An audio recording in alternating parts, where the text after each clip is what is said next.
Welcome back to the success man channel. आज हम आपको उत्तर प्रदेश सरकार के द्वारा पुलिस विभाग में कर्मशाला कर्मचारी के पद पर जो वैकेंसी निकली है इसके बारे में बताने जा रहे हैं। तो दोस्तों एक ही वीडियो में आपको संपूर्ण जानकारी मिल जाएगी, तो वीडियो को अंत तक देखें दोस्तों।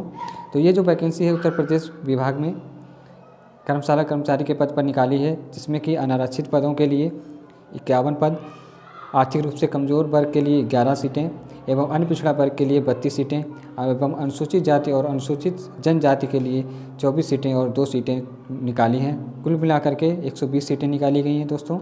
अगर आप स्वतंत्रता संग्राम सेनानी के आश्रित हैं तो आपके लिए 2 पदों पर वैकेंसी निकाली है। अगर आप भूतपूर्व सैनिक हैं तो आपके लिए 5 सीटें हैं, और अगर आप महिला हैं तो आपके लिए 23 सीटें निकाली गई हैं। दोस्तों एप्लीकेशन की बात करें तो एप्लीकेशन आपको प्रारंभ करने की जो तिथि है वो 20 जनवरी से स्टार्ट हो चुकी है।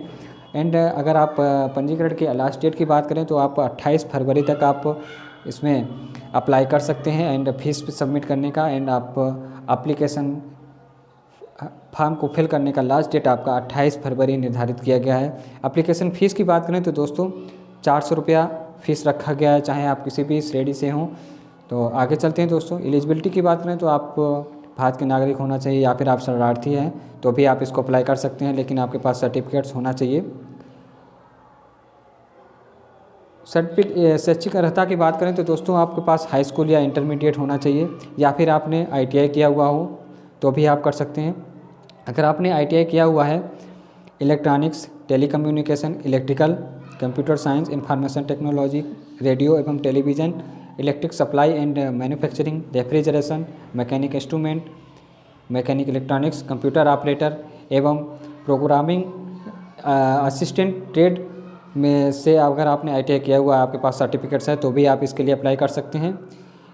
आवेदन करने की अंतिम तिथि जो आपको बताया हुआ है मैंने 28 फरवरी 2022 को फिक्स कर दिया गया है। अगर और ये जो अधिमानी अर्हता जो है इसके बारे में मैं आपको बताना चाहता हूं दोस्तों। मान लीजिए अगर 2 कैंडिडेट हैं और आपके सेम नंबर्स आ गए हैं तो आयोग कैसे आपको निर्धारित करेगा।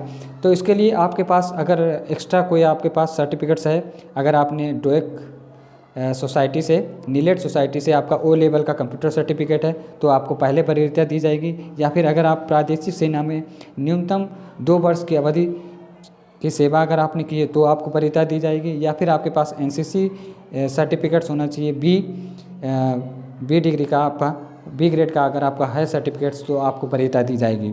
एज की बात करें तो दोस्तों 1 जुलाई 2022 को आपका एज 20 वर्ष एवं मिनिमम एज 20 वर्ष और 28 वर्ष के बीच होनी चाहिए। यानी कि अगर आपका जन्म 1 जुलाई 1994 से पहले या फिर 1 जुलाई 2002 के बाद ना हुआ हो, ये आप देख लीजिएगा, इसके बीच में होना चाहिए। अगर आपका कैरेक्टर की बात करें तो सेवा आयोजन के हिसाब से उचित या उपयुक्त होना चाहिए, तभी आप इसके लिए अप्लाई रहेंगे। आगे चलते हैं दोस्तों। वैवाहिक स्थिति की बात करें तो आप मैरिड या अनमैरिड कोई भी हो आपका चलेगा। फिजिकल एलिजिबिलिटी की बात करें तो आप शारीरिक रूप से स्वस्थ होना चाहिए, आपको किसी भी प्रकार का शारीरिक दोष नहीं होना चाहिए, तो आप इसके लिए अप्लाई कर सकते हैं। आगे चलते हैं दोस्तों। जो परीक्षा प्रणाली है, किस तरीके से आपका सिलेक्शन होगा, तो परीक्षा का जो पेपर है जिसमें कि आपका 400 अंकों का परीक्षा होगा, जिसमें आपके सामान्य हिंदी के 100 अंक पूछे जाएंगे, विज्ञान एवं सामान्य ज्ञान के 100 अंक होगा, एवं संख्यात्मक एवं मानसिक योग्यता परीक्षा के 100 अंकों का पेपर होगा, एवं मानसिक अभिरुचि यानी कि रीजनिंग का जो लगभग होगा वो भी 100 नंबर का होगा। कुल मिलाकर के आपका 400 नंबर का पेपर होगा। आगे चलते हैं। ये परीक्षा में आपको कितने घंटे का टाइम मिलेगा, तो दोस्तों आपको 2.5 घंटे का टाइम मिलेगा, यानी कि 150 मिनट मिलेंगे। आगे चलते हैं दोस्तों। परीक्षा को पास करने का इन्होंने एक क्राइटेरिया पहले से निर्धारित करके रखा हुआ है दोस्तों, यहाँ पर आप इसको पढ़ सकते हैं। ऑनलाइन परीक्षा के प्रत्येक विषय में 50% अंक प्राप्त करने में विफल अभ्यर्थी भर्ती के लिए पात्र नहीं होंगे। यानी कि दोस्तों अगर आपके किसी भी सब्जेक्ट में 50 नंबर से, अगर 100 नंबर का पेपर ही है और 100 नंबर के पेपर में अगर आपके नंबर किसी भी सब्जेक्ट में 50 से कम आते हैं तो आप इस भर्ती के लिए अप्लाई नहीं रहेंगे। तो दोस्तों आप समझ सकते हैं कितना ज़्यादा कंपटीशन है। लेकिन अगर आपने अच्छे से तैयारी किया हुआ है तो मैं मानता हूँ कि आपका सिलेक्शन ज़रूर होगा, अगर आप अच्छे से तैयारी किए हुए हैं। आगे चलते हैं दोस्तों। ये इन्होंने नॉर्मलाइजेशन का भी फार्मूला लगाया हुआ है, वो अभी बाद की बात करते हैं, पहले एग्ज़ाम्स की तैयारी करते हैं, इसके बाद देखेंगे। फिजिकल अगर आपकी हाइट की बात करें तो दोस्तों, चाहे आप सामान्य या अन्य पिछड़ा वर्ग या अनुसूचित जातियों के अभ्यर्थी हैं तो भी आपके सभी के लिए इन्होंने 168 सेंटीमीटर हाइट रखा हुआ है। अगर आप महिला हैं तो आपके लिए 160 सेंटीमीटर की हाइट रखी हुई है। सीना की बात करें तो दोस्तों, पुरुषों के लिए इन्होंने 79 सेंटीमीटर से 84 सेंटीमीटर रखा गया है। या फिर अगर आप महिला हैं तो आपका 77 सेंटीमीटर से 82 सेंटीमीटर रेशियो बनाया हुआ है। एंड मिनिमम जो फुलाव रहता है साइज़ का, उसका इन्होंने 5 सेंटीमीटर रखा हुआ है। आगे चलते हैं दोस्तों। एंड महिला अभ्यर्थियों के लिए जो इन्होंने क्राइटेरिया बनाया हुआ है, उसके लिए अगर आप सामान्य अन्य पिछड़ा वर्ग या अनुसूचित जनजाति की महिला हैं तो आपके लिए मिनिमम एज इन्होंने 152 सेंटीमीटर रखा हुआ है।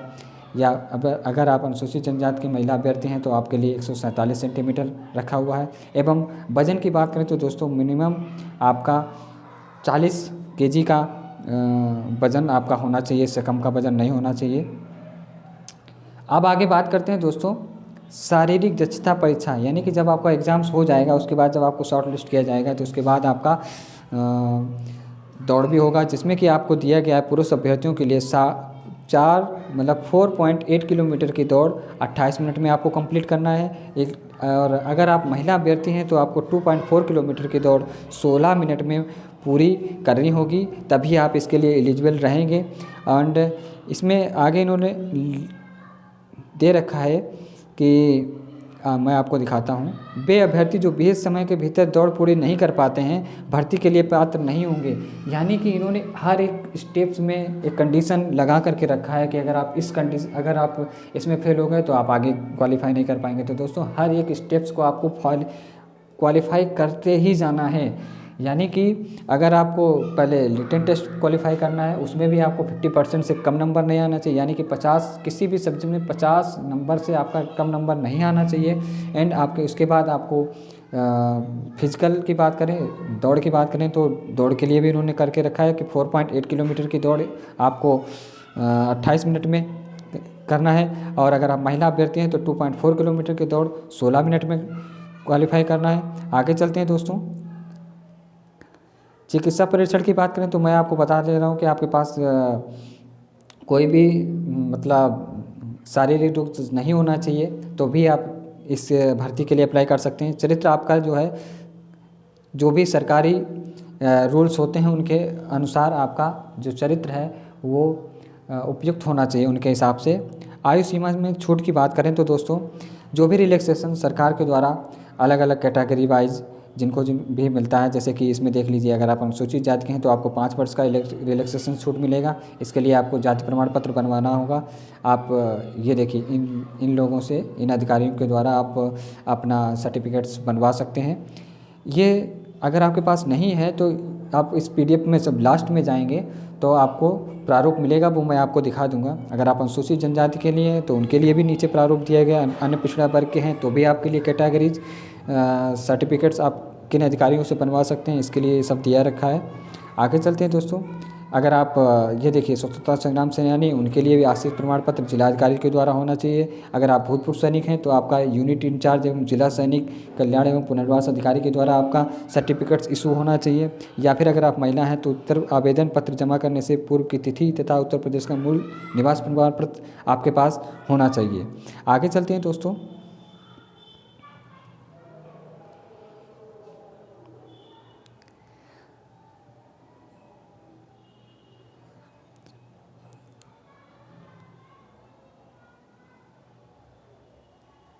अभ्यर्थियों के लिए ये देख लीजिए, एक्स्ट्रा इन्होंने भी एक फिर से दे रखा है, पता करके रखा है।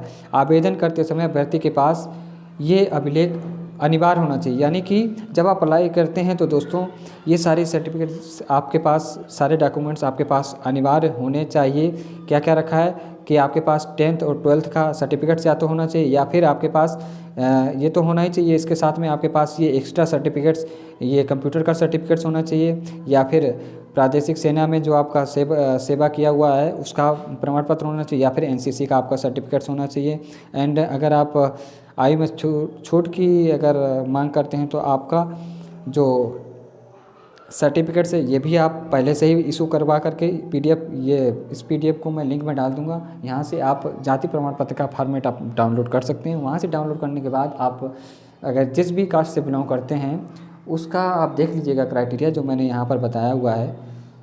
ये आप देख लीजिए, ये मैंने बताया हुआ है कि अगर SC कास्ट के हैं तो इन अधिकारियों से करवा सकते हैं, ST हैं तो आपका यहाँ से है, या फिर OBC हैं तो आपका इन अधिकारियों से, या EWS से बिलोंग करते हैं तो आपका इन अधिकारियों से आप अपना सर्टिफिकेट्स बनवा सकते हैं। तो दोस्तों अगर आपका ऑनलाइन नहीं बना है तो भी आप यहाँ से बनवा सकते हैं, तो वो भी आपका इस माना जाएगा। आगे चलते हैं दोस्तों। जो आपका ऑनलाइन पेमेंट करने का जो सिस्टम रहेगा, आप UPI के थ्रू या किसी भी क्रेडिट कार्ड या पेटीएम से आप कर सकते हैं। क्रेडिट कार्ड या डेबिट कार्ड से आप अपना, या फिर UPI के थ्रू आप इसमें अप्लाई कर सकते हैं फीस सबमिट का। आगे चलते हैं।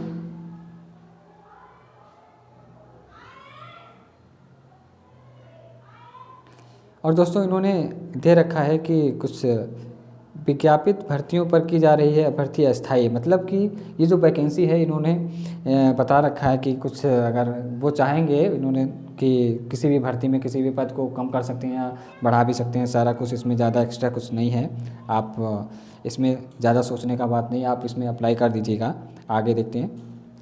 आगे दोस्तों सिलेबस की बात कर लेते हैं कि आखिरकार हर एक सिलेबस में हर एक सब्जेक्ट में कौन कौन से चैप्टर पूछे जाते हैं मोस्टली, ये इन्होंने दे रखा है। तो दोस्तों अगर सिलेबस की बात करें तो आपको मैं बता ही चुका हूँ कि हिंदी, विज्ञान, संख्यात्मक एवं मानसिक योग्यता परीक्षा एवं मानसिक अभिरुचि परीक्षा, ये आपके 4 सब्जेक्ट्स पूछे जाएंगे, जिसमें कि आप देख सकते हैं हिंदी में आपका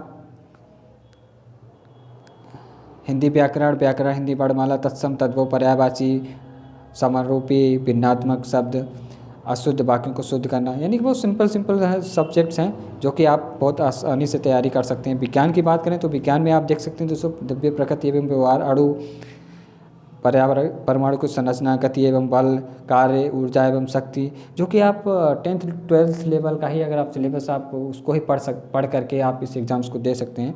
सामान्य ज्ञान की बात करें तो देख लीजिए आप दोस्तों, सामान्य ज्ञान में सामान्य विज्ञान, भारत का इतिहास, भारतीय संविधान, भारतीय अर्थव्यवस्था, भारतीय संस्कृति, वाणिज्य, ये सब एग्ज़ाम्स पूछे जाएंगे, टॉपिक्स पूछे जाएंगे।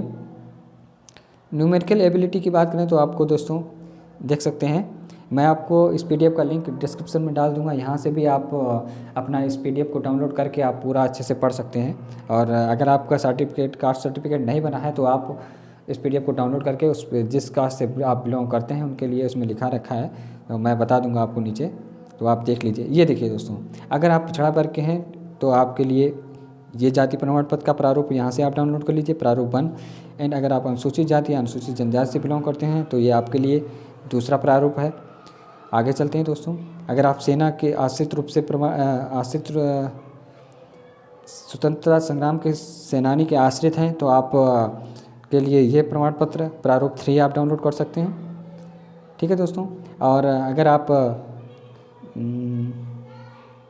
महिला कर्मचारी हैं तो उनके लिए देखिए, ये आप किसी अन्य विभाग के हैं तो उनके उसका लिए है। आगे चलते हैं।